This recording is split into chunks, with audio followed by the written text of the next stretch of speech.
Have you ever felt invisible? Like no one truly sees your real worth? That's the reality for Zenos, a talented healer who, despite his incredible powers, gets kicked out of his adventurer party because they think he's useless. But the truth is, his healing magic is so advanced that no one even notices they're being saved. The question is, will he be able to prove his worth and change his own destiny? The answer might be more surprising than you think. Quick stop here. Don't forget to drop a like, man, and hit that subscribe button so you won't miss what's coming next. Alright, no more stalling.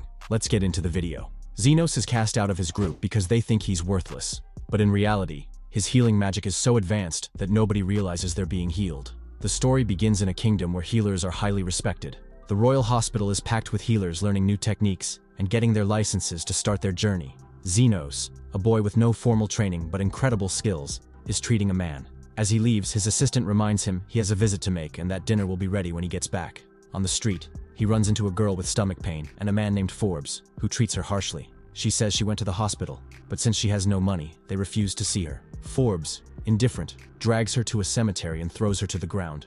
A dark mist enters her body, but he scoffs and says if she finds something valuable, he'll feed her. Suddenly, she attacks Forbes, and he calls out to Zenos for help. The girl starts hurling black stones, but Zenos dodges them with ease. Impressed, Forbes asks Zenos to eliminate her, but he refuses, since his goal is to save lives.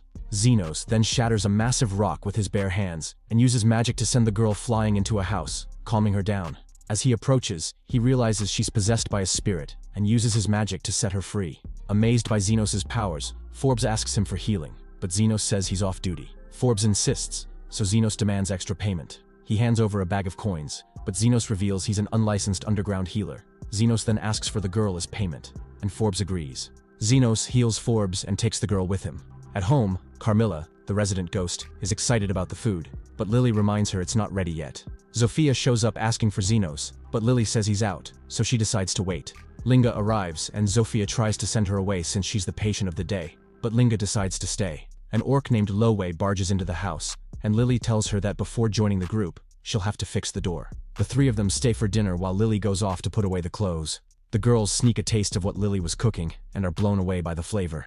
Despite Zofia's warning, they all start eating, and soon enough, the food is gone. When Lily comes back, they try to explain, but end up fighting over who Zenos likes more. Lily tells them to knock it off, or Zenos will get upset.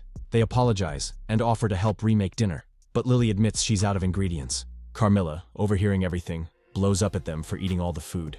Lily sends them out to fetch more ingredients while she wonders if she'll manage to finish dinner on time. Meanwhile, the slave girl wakes up and asks who he is. He explains that he bought her and asks her to undress so he can check her condition. Examining her, he figures out the source of her pain and heals her instantly. Shocked by his powers, she thanks him. She introduces herself as Teal, and Zenos tells her she'll need to work to repay what he did for her. She agrees to do anything, and he sends her to gather some herbs. When she returns, Zenos tells her she's already repaid her debt and doesn't owe him anything anymore. She's surprised, thinking what she did wasn't worth much. He tears up the slave contract, but she's still unsure of what to do with her life. She promises to tell him once she figures it out, and he says that if she ever gets hurt, she can come to him for help, though his healing isn't free. Zenos arrives home, but Lily says dinner still isn't ready. The other girls return with the ingredients, and Carmilla notices Zenos has met another girl. He asks her to stop teasing, while Lily happily grabs the ingredients but decides to make tea for everyone before finishing dinner.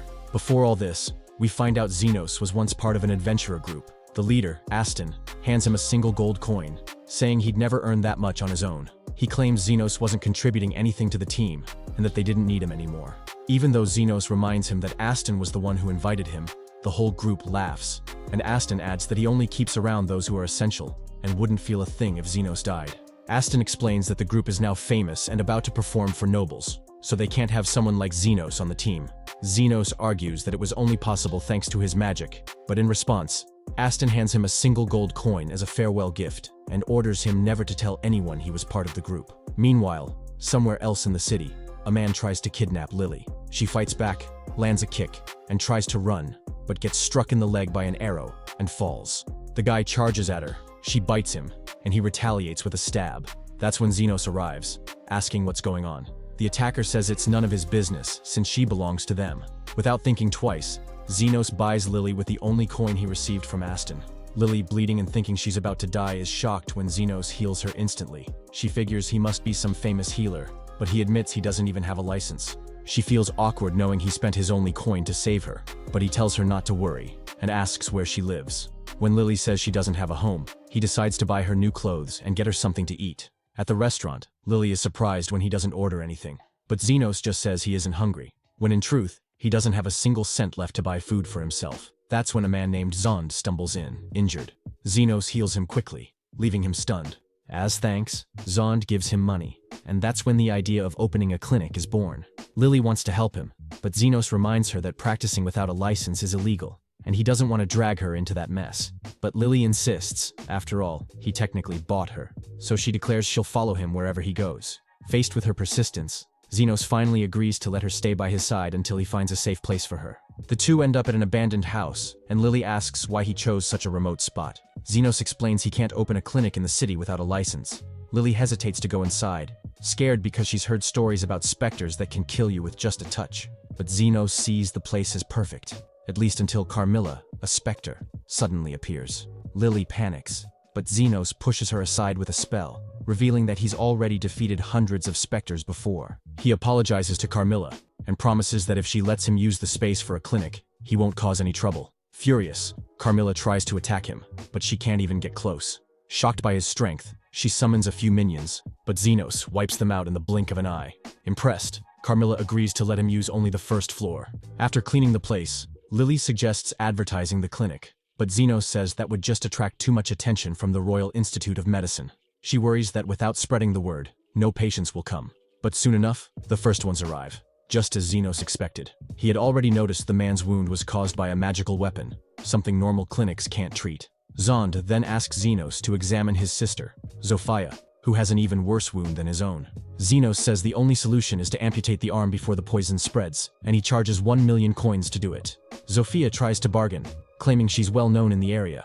That's when Zenos realizes she's actually the leader of the lizardmen in the alleys, famous for stealing from corrupt merchants to give back to the people. She demands a reason to pay such a steep price, and he answers that he'll regenerate her arm, a feat that's nearly impossible. Normal healers can't even dream of doing that. Zenos begins the procedure, cuts off her arm with magic, and instantly regenerates a new one.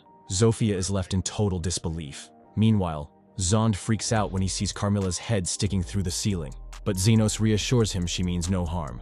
Later, he makes some tea and serves 3 cups, the third one for Carmilla. She comments that the clinic is full of clients, mostly lizard men, but finds it strange that they all keep showing up injured. Zenos explains that there are 3 major gangs in the neighborhood, and they're constantly at war. Right then, Linga, the leader of the Wolfskin gang, shows up. Zenos tells her the clinic is closed, though he would still treat any life-threatening emergency. She smirks, and says the only one getting hurt here will be him. Linga reveals she was curious about how quickly Zofia's gang had recovered, and that she discovered he was the reason. She swings a massive axe at him, but the blade shatters against Zenos' magic barrier. She orders her men to attack, but nothing works. Furious, she decides to destroy the clinic altogether, until Carmilla materializes, ready to wipe them out. Zenos stops her, saying this is a place meant to save lives, not take them. Linga, shocked that Carmilla obeyed him, assumes he must be her master. She and her men apologize. Zenos tries to explain that he doesn't command Carmilla, but he quickly remembers she's not exactly great at listening, so he just lets it go. The next day, an orc shows up at the clinic, claiming to work for Lowe. Zenos had already expected this. After dealing with lizard men and werewolves, he knew the orcs would be next. He asks if Lowe can be trusted, and the orc swears she can.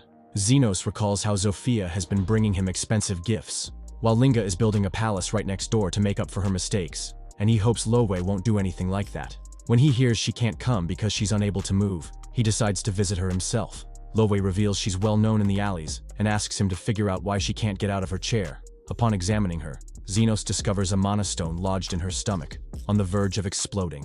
She admits she accidentally ate it, mistaking it for a rice ball. With no time to lose, he slices open her abdomen with a scalpel, removes the stone, and contains the explosion with his bare hand, leaving the orc leader utterly speechless. She then offers him her entire fortune, but he refuses, saying he only wants fair payment for his work. Before he leaves, Lowe offers protection for the clinic, but Zenos asks her to keep her people away. Back at the clinic, he's sulking because lots of girls keep visiting the doctor without actually being sick. Carmilla teases him, pointing out that they're interested in him, and that they might even start a war over it.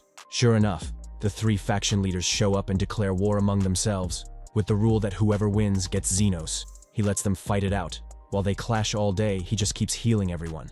Eventually, he realizes nobody's going to win, and the 3 of them call off the battle. Lily asks why he ended the war. Zenos answers with a piece of advice from his mentor about what it truly means to be a first-class healer. A first-class healer's main goal is to make the world a better place, not just heal people. In truth, Zenos admits he has to keep the factions around, since they're his patients.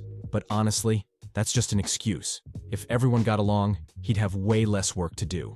Meanwhile, Krishna receives a mission to investigate the rumors that the demi-human war came to an end, thanks to some mysterious mediator. When she arrives in the alleys, she's stunned to see different races actually living together. She tries to gather some intel but backs off the moment she spots Sophia, now with her arm completely restored. Krishna then steps into Zenos' clinic to ask for information. But the second she notices Lily's pointed ears, she points her weapon at Zenos and fires without asking a single question. And that's where we wrap up the first part of this anime. Drop a comment down below. What did you think? Did you enjoy it? Do you want to see the continuation too? That's it for today. I'll leave a video for you to check out as well. And I'll catch you in the next anime. See you next time, my friend.